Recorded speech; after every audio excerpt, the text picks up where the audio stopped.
हमारे मन में गंदे विचार क्यों आते हैं? हम नहीं चाहते पर फिर भी हमारे मन में गंदे विचार आते रहते हैं। लेकिन क्यों? मन ही हमारा सबसे बड़ा दोस्त और मन ही हमारा सबसे बड़ा शत्रु है।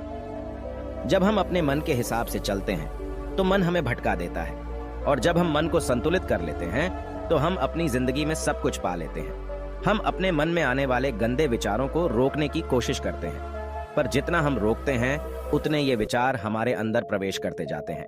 आप जिस चीज से जितना दूर भागोगे उतनी ही वह चीज आपके पास आएगी।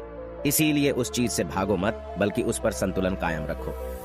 एक बार एक युवक गौतम बुद्ध के पास आया और गौतम बुद्ध से बोला, हे बुद्ध, मेरे मन में इतने गंदे विचार क्यों आते हैं? मैं नहीं चाहता कि मेरे मन में गंदे विचार आएं, पर मेरे मन में हमेशा काम वासना के विचार चलते रहते हैं और मैं इनके बारे में सोच सोच कर बहुत परेशान हूँ।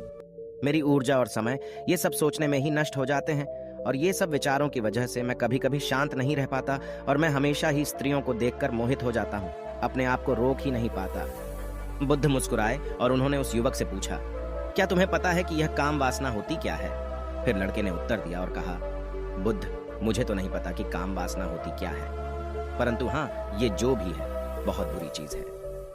फिर बुद्ध ने उस युवक से कहा, सबसे पहले तो तुम्हें यह समझना है कि प्राकृतिक रूप से जो भी चीज हमारे अंदर है वह बुरी नहीं है।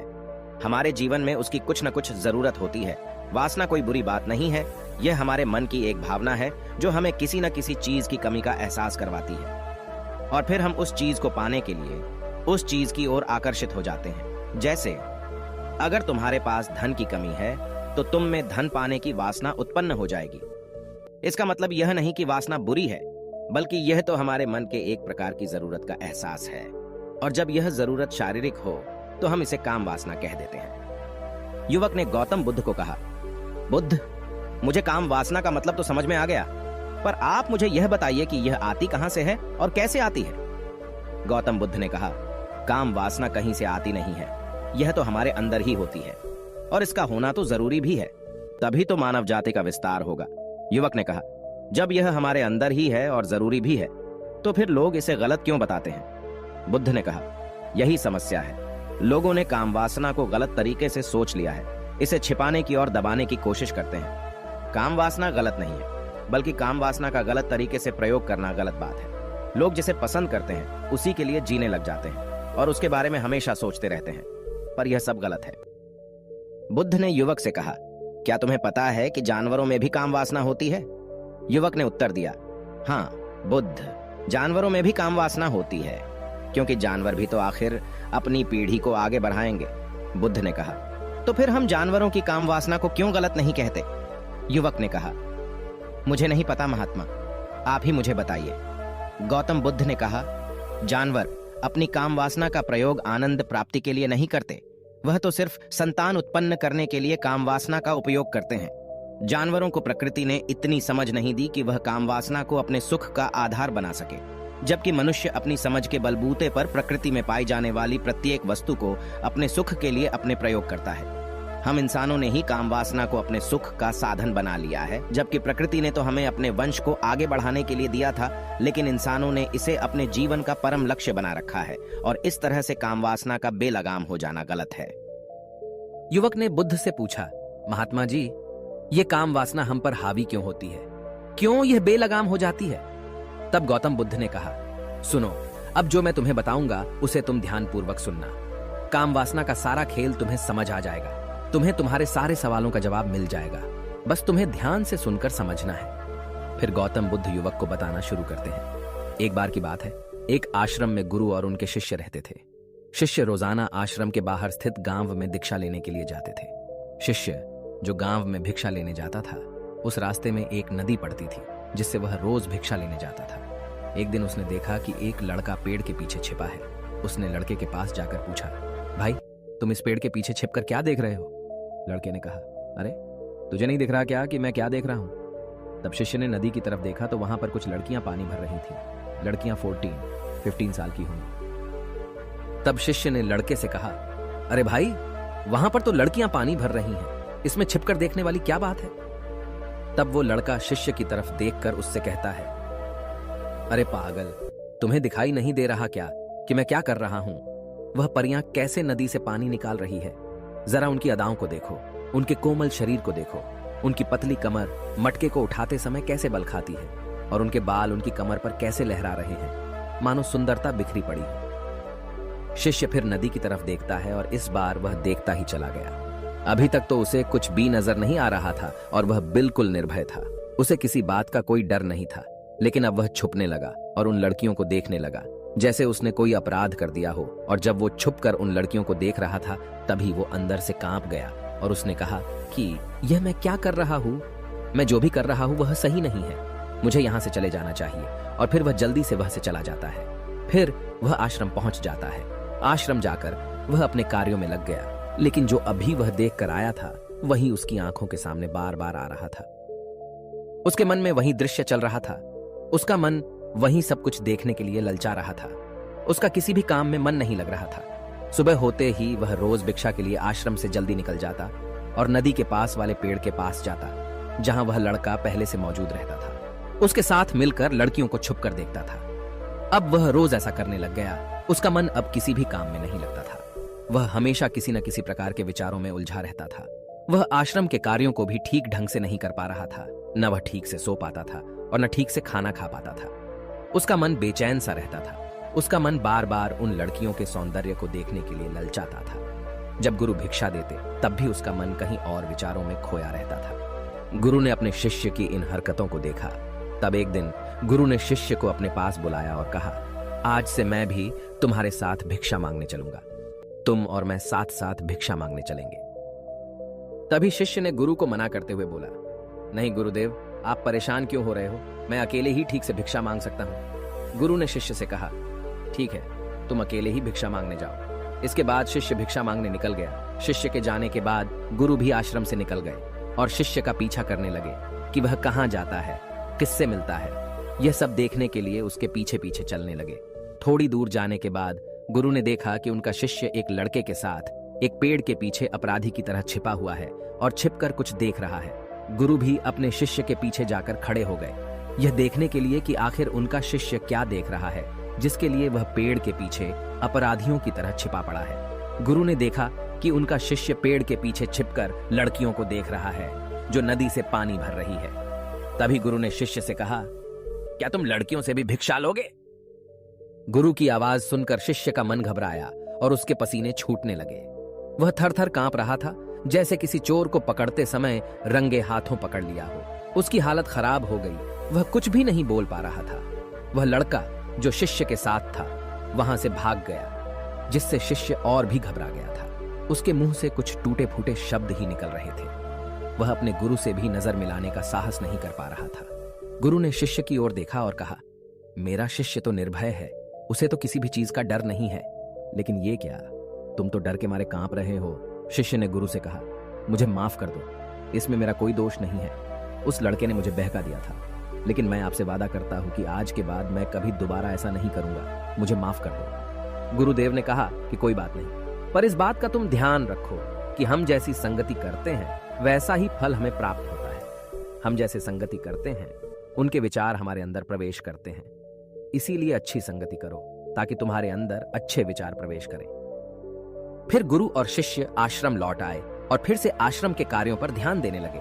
उसने उस रास्ते को छोड़ दिया और दूसरे रास्ते से जाने लगा। वह अपने काम को ध्यान से करता था, लेकिन धीरे धीरे उसके अंदर क्रोध उत्पन्न हो गया और फिर वह दूसरे शिष्यों पर क्रोध करने लगा और बेचैन हो गया। अब वह सही समय पर भोजन भी नहीं करता था, वह भोजन भी बहुत कम खाता था। एक रात गुरु शिष्य के पास आए और उससे बोले कि तुमने मुझसे वादा किया था कि तुम अपना मन नियंत्रण में रखोगे, अब तक तुमने कितनी बार अपना वादा तोड़ दिया। यह सुनकर शिष्य अपने गुरु के चरणों में गिर गया और रोने लगा। रोते रोते ही उसने गुरु से कहा कि गुरुदेव, मैं कहीं बार अपना वादा तोड़ चुका हूं, फिर वादा कर लेता हूं, लेकिन हर बार मैं वादा तोड़ देता हूं। मेरा मन मेरे नियंत्रण में है ही नहीं। मैं बहुत कोशिश करता हूं कि मैं अपने मन से सारे बुरे विचारों को निकाल दूं, लेकिन मैं चाहकर भी ऐसा नहीं कर पा रहा हूं। फिर गुरु ने शिष्य को कहा, चलो मेरे साथ। गुरु शिष्य को आश्रम के बगीचे में लेकर गए और शिष्य से कहा, देखो यहाँ पर कुछ नालियां बनी हुई है जिससे नदी का पानी इन पौधों तक आ रहा है और यह पानी निरंतर भाव से बह रहा है। क्या तुम इस पानी के बहाव को रोक सकते हो? शिष्य ने कहा, हाँ गुरुदेव, मैं इस बहाव को रोक सकता हूं। फिर शिष्य ने मिट्टी उठाकर उस नाली के छोर पर डाल दी। वह पानी थोड़ी देर के लिए रुक गया और फिर थोड़ी देर बाद उस रेत के ऊपर से पानी आया। गुरु ने शिष्य से कहा, अरे ये क्या, ये पानी तो रुका ही नहीं। फिर से उसने कुछ कंकर पत्थर उठाकर उसे नाली में डाल दिए और फिर थोड़ी देर के लिए पानी रुक गया, लेकिन फिर थोड़ी देर बाद ही उन कंकर पत्थरों के ऊपर से पानी निकल आया। गुरु ने कहा, शिष्य ये क्या हुआ, पानी तो फिर से आ गया। तुम तो बोल रहे थे कि तुम इसे रोक दोगे। क्या हम किसी चीज को पूरी तरह से रोक सकते हैं? तब शिष्य ने कहा, कोई बात नहीं गुरुदेव, मैं इस पानी को तो रोक कर आपको दिखाऊंगा। फिर उसने एक बड़ा सा पत्थर लेकर आया और उसे नाली पर डाल दिया। पानी रुक गया। तब शिष्य ने गुरु से कहा, देखा गुरुदेव, मैंने कहा था ना कि पानी को मैं रोक दूंगा। मैंने पानी को रोक दिखाया, आपकी बात मैंने पूरी कर दी। गुरु मुस्कुराए और बोले, अच्छा जरा ध्यान से देखो, पानी रुक गया है क्या? वो तो पीछे की नाली तोड़कर बाहर आ गया और अगल बगल से बह रहा है। और ध्यान से देखो, इस पत्थर के आगे भी आ गया और यह पानी अपना रास्ता बदलकर फिर से आगे की तरफ बह जाएगा। फिर थोड़ी देर बाद ऐसा ही हुआ। फिर गुरु ने शिष्य को समझाया, तुम्हारे साथ भी तो ऐसा ही चल रहा है। तुम बार बार प्रयास कर रहे हो, बड़े से बड़ा प्रयास कर रहे हो, पर हर बार तुम्हारा प्रयास टूट रहा है और यह हमेशा टूटता ही रहेगा। यह पत्थर तुम्हारा प्रयास है और यह पानी तुम्हारे विचार। तुम कितना भी बड़ा पत्थर रख लो, लेकिन पानी तो अपना रास्ता बना ही लेगा। ये देखकर शिष्य ने पूछा, हे गुरुदेव, क्या कोई तरीका नहीं है जिससे मैं गंदे विचारों से बाहर निकल सकूं? गुरु ने कहा, एक तरीका है। यह पानी जिस नदी से आ रहा है, तुम वहां से इस पानी का रास्ता ही बदल सकते हो। गुरु शिष्य को एक नदी के पास ले गए जहां से उस बगीचे में पानी आ रहा था। गुरु ने शिष्य से कहा, वो पानी इसी नदी से जा रहा है। अगर हम यहीं से उसका रास्ता बंद कर दें जहां से पानी बगीचे में जा रहा है, तो क्या हम पानी को रोक नहीं सकते? शिष्य ने कहा, हाँ गुरुदेव, अवश्य ऐसा हो सकता है। मैं इस पानी को यहीं से बंद कर देता हूँ, तब आगे की नाली में पानी जाएगा ही नहीं और फिर बगीचे में पानी ही नहीं जाएगा। फिर गुरु ने कहा, शिष्य अगर पानी बगीचे में नहीं जाएगा तो पेड़ पौधों को पानी कहाँ से मिलेगा? उन पेड़ पौधों को तो पानी की आवश्यकता है। फिर शिष्य ने विचार किया और कहा, मेरे मन में तो यह बात आई ही नहीं, इस पानी का बगीचे में जाना जरूरी भी है। गुरु ने कहा, और उन पेड़ पौधों में कुछ ऐसे हैं जिनको रोज पानी की आवश्यकता है, वो तो मुरझाकर मर ही जाएंगे। पानी तो हमें खोलना ही होगा। शिष्य ने गुरु की बात सुनकर पानी का रास्ता खोल दिया। तब गुरु ने पूछा, अगर हम इस नदी के पूरे पानी को बगीचे की तरफ मोड़ दें तो क्या होगा? शिष्य ने उत्तर दिया, गुरुदेव, वहां पर जितने भी पेड़ पौधे हैं वो सब गलकर नष्ट हो जाएंगे और वहां पर कुछ नहीं बचेगा। गुरु मुस्कुराए और बोले, तुम इस बात को समझो, हमें किसी भी चीज को रोकना नहीं है, बस हमेशा संतुलन बनाए रखना है। कम पानी से भी पौधे नष्ट होते हैं और ज्यादा पानी से भी पौधे नष्ट होते हैं। हमारा जीवन संतुलन से ही चलता है। गुरु ने शिष्य से कहा, अगर मैं तुम्हें कुछ कहूं कि तुम आम के बारे में मत सोचो, तो तुम्हारे मन में सबसे पहले किसका चित्र आएगा? शिष्य ने बोला, गुरुदेव, मेरे मन में तो पहला चित्र आम का ही आएगा। गुरु ने कहा, जब हम गंदे विचारों को जबरदस्ती रोकने का प्रयास करते हैं तो वे और भी मजबूती से हमारे अंदर प्रवेश करते हैं। इसीलिए हमें उन्हें कभी भी दबाने की कोशिश नहीं करनी चाहिए। फिर गुरु ने शिष्य को कहा, हमारे गंदे विचार बुरे लोगों की संगति करने की वजह से भी आते हैं। कभी कभी कामुकता हमारे अंदर होती नहीं है, लेकिन कुछ अश्लील लोगों के साथ रहने की वजह से ये हमारे अंदर हावी हो जाती है। फिर शिष्य ने कहा, गुरुदेव, आप सही कह रहे हैं, मैं अपने मार्ग से भटक गया था। फिर वह शिष्य उस रात बहुत ही चैन की नींद सोया। सुबह अपने कार्यों को पूरे मन से किया और फिर सुबह वह भिक्षा लेने के लिए उसी रास्ते से गया जहां वह लड़का आज भी पेड़ के पीछे छुपकर उन लड़कियों को देख रहा था। वह शिष्य उसे नदी पर गया जहां वह लड़कियां पानी भर रही थीं। उसने उन लड़कियों से पानी मांगा और उन लड़कियों में से एक लड़की ने उसे पानी पिलाया और उसे शिष्य के चरण छुए। शिष्य ने उसे आशीर्वाद दिया कि तुम्हारा कल्याण हो, जिससे कि मानसिकता सकारात्मक ऊर्जा से भर जाए। उसके चेहरे पर मुस्कान आ गई थी, जैसे कि उसे कुछ खोया हुआ वापस मिल गया हो। वह वापस अपने रास्ते से जाने लगा। तभी पीछे से वह लड़का आ गया जो पेड़ के पीछे छुपा हुआ था। वह शिष्य के पास आया और बोला, क्या बात है, आज तो तुमने नजदीक से दर्शन कर लिए, तुम तो मुझसे भी आगे निकले। तब शिष्य ने कहा, हम हमेशा दूसरों के दर्शन करने में ही व्यस्त रहते हैं, अपने दर्शन कर ही नहीं पाते। तुम कब तक इस पेड़ के पीछे छुपाते रहोगे? किसी को पसंद कर लो, उसे बोल दो। अगर वो भी तुम्हें पसंद करती है तो शादी कर लो और उससे पहले तुम कुछ बन जाओ। अपने आप को पहचान लो, ऐसे अपना समय बर्बाद मत करो। फिर वह लड़का रोज उस शिष्य से मिलने लगा और उसने लड़के को नदी पर न जाने के लिए प्रेरित किया। और फिर वह लड़का अपने जीवन में कुछ बनने के लिए संघर्ष करने लगा। तो तुमने देखा कि संगति का असर क्या होता है। अपनी संगति बदलो, अपने विचार बदलो। गुरु ने शिष्य से पूछा, क्या तुम्हें अपने सभी सवालों का उत्तर मिल गया? तब शिष्य ने कहा, हाँ महात्मा जी, आपका धन्यवाद। तब गुरु ने शिष्य से कहा कि जब तुम्हारे मन में गंदे विचार आए तब तुम अपने आप को दोषी मत मानो। यह शरीर है और यह सब इसने हजारों वर्षों से सिखा है। एक केवल तुम्हारे सोच लेने से या शपथ लेने से यह टूटने वाला है नहीं, लेकिन तुम्हारे पास वो शक्ति है, वो ऊर्जा है जिसका तुम्हें संतुलन उपयोग करना है। तुम एक जीवित ऊर्जा हो जो कुछ भी अनुभव करने के लिए स्वतंत्र है। इसीलिए तुम अपने आप को पहचानो। इस कहानी से हमें यह सीख मिलती है कि हमारे विचारों का महत्व कितना अधिक होता है।